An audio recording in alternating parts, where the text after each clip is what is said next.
So hey friends, it's 2:45 in the morning at Amazon. We got some cones to set up, and we had some very interesting news in entrepreneurship in the last 48 hours or so.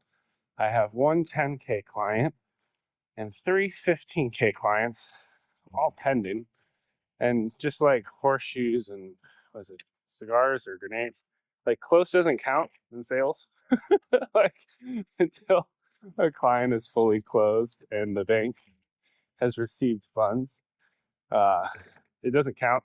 But at the same time, you get these like moments or inclinations of success, which is pretty cool.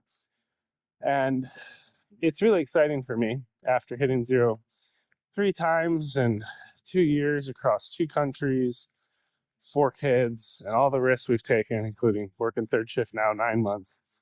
But when I chose to work here at Amazon, I miss having like executive leadership experience at J&J and working there for a decade.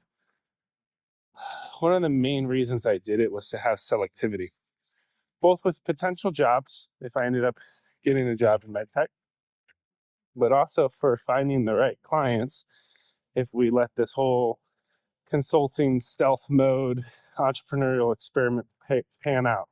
And in parallel with all this, like I also have a community called the Big Brain Club for up to 250 plus members, where I help people build the lives they desire, living where they want, loving what they do, and being paid well for it. And one of the biggest discoveries I had in it is, even though I had people join monthly at like $100 a month or annual for 900 before I raised my prices, I realized the culture I wanted to create.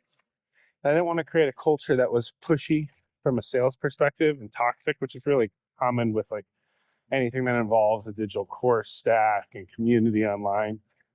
I realized I needed to start building on a different time horizon. And if you want to build on a different time horizon, you have to find a way to extend your burn rate, which I've been really, really crafty at. My wife's been a partner in that as well. We've done some wild things to push out certain bills. We've leveraged food pantries. We've been on WIC at different points. Like, we've just done things we never imagined doing in order to keep the entrepreneurial fire burning, if that makes sense, while also getting us into our own place. We co-lived with the in-laws for just under a year in a 4-generation home with my grandfather and grandmother-in-law, my father-in-law, and our 4 kids packed in a house. We did that for a year to also save funds and recover from hitting zero in Tokyo. And as I prepped for this keynote and this workshop, one of the really cool things about prepping for the workshop is on the health.tech app, I can see who plans on attending. So I could literally go and look them up on LinkedIn. I can reach out to them ahead of time, which I plan on doing on Monday, doing a whole bunch of DMs. But it helps me craft the story specifically for these individuals. I have CEOs, I have CTOs, I have market access folks from Europe, like really remarkable people all partnering together to progress global healing. And what I want to leave them with is one piece. I mean, there's lots of different things I hope they get from the workshop, because I got 90 minutes to go deep with it. I want them to have this audacity to ask challenging questions to their organization, to continue to challenge the status quo, to be ruthlessly focused on the unmet needs of global clinicians and the patients they serve. That's like number one. But I also want them to be able to embrace this art of public failure. We are so afraid to fail, and we are very like double, triple afraid of failing in any kind of public domain. But in entrepreneurship and even in life, in our careers, it is so important to fall flat on our face on the main stage at times, because there's so many lessons that come from that. First of which being you won't die. Like, if you truly step out and take a risk and it bombs, learning that the worst thing that can happen isn't death. Like, you learn, you get back up and you do something different, which is fantastic, you know?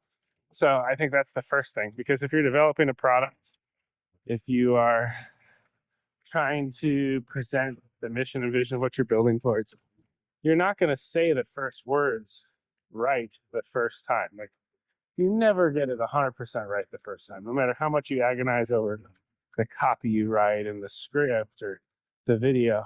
We really live in a world of walking up on the concept of the message. Like I have a client right now, they're asking me to do some ad work for them.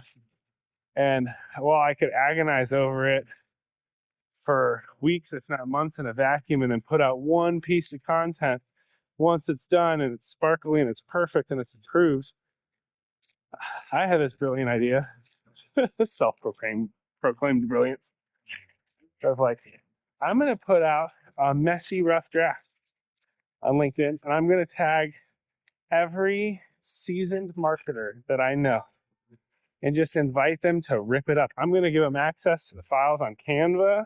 I'm going to tell them the hex codes for the brand's colors. I'm be like, go ahead and play with it. And you know what? I'm going to crowdsource some really interesting ideas, and they're going to walk up on it. It's going to pop off on LinkedIn. We're going to get some virality. We're going to get some eyeballs. But what's great is a lot of these marketers are rooted within companies that would be a potential acquisition target for this company, which I'm also supporting. And it's like, we're going to, by embracing public failure and putting out my not best work, but inviting people to bring in their best, like, it only builds trust. It establishes me as an authority in the space because I'm doing something other folks want to do. And it gives them this belief that I could also help them. Like, they'll see the care that I have for my client, that I'm willing to put myself out there with the imperfection on the client's behalf to make sure we get it right. And secretly, it actually hits engagement and visibility towards their brand repeatedly, and spinning up conversations about what's the company, what do they care about, what do they do for their patients, what's novel about the technology, like, how do we position this? Like, it's actually really great PR, but it doesn't feel like PR, which makes people responsive to it. It's like, these are the fun things of failing. And so I kind of circle this back because I got to get back inside and pick. We're behind on schedule today. I got all the cones set up, which is good. I have multiple clients, all pending for March. March could be an incredible, huge month for us in entrepreneurship. But I had to fall on my face publicly. In Japanese, there's this expression called grinding sesames, which just means like, you have to just put in the work for a long period of time and nurture your craft to then be able to ascend. In an organization, you grind sesames. In entrepreneurship, you grind sesames. And like, this is where I'm at right now. It's like, I'm about to close some life-changing clients that I'm really excited to work with. And things are going to pop off in a really big way. And for some folks, it may be perceived as an overnight success. But for folks that have been with me in this journey, it's been like 2 years of chaos and doubt and iteration and continuing to find hope renewed to try again. And these are all markers that I want to instill in Switzerland. So anyway, friends, I gotta get back to work. You have 14 days if you want to hop on a flight and hang out with me in Basel. There'll be a link to join the event. If you know someone in Europe from your team, if you're in a global strategic, for instance, like, please forward the link along. It'd be amazing. I get affiliate revenue, which is great, so it helps the business. But I just want to connect with people and help solve your problems, and getting that FaceTime one-on-one would be fantastic. So appreciate you. Heading back to work, and keep changing the world.